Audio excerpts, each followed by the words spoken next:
হুজুর সানি মাওলা পাক আমাদের রাজবাড়িতে এসেছেন 1956 সালে। প্রথমে কত সালে? 1900।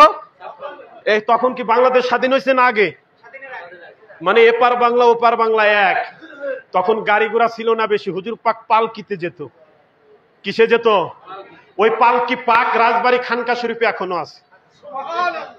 ওই পালকি পাক রাজবাড়ি খানকা শরীফে এখনো আছে। এই সানি মাওলা পাকের পালকি পাক রেখে দেওয়া হয়েছে। ওনারা যেটাকে স্পর্শ করেন ওটা পাক হয়ে যায়।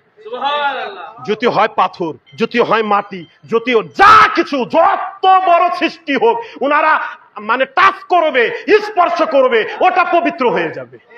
শুধু ওটা পবিত্র হবে না, আপনারাও উনাদের মহব্বতের কারণে আমরা সবাই পবিত্র। জান্নাত পাক না না পাক? জান্নাত পবিত্র না অপবিত্র?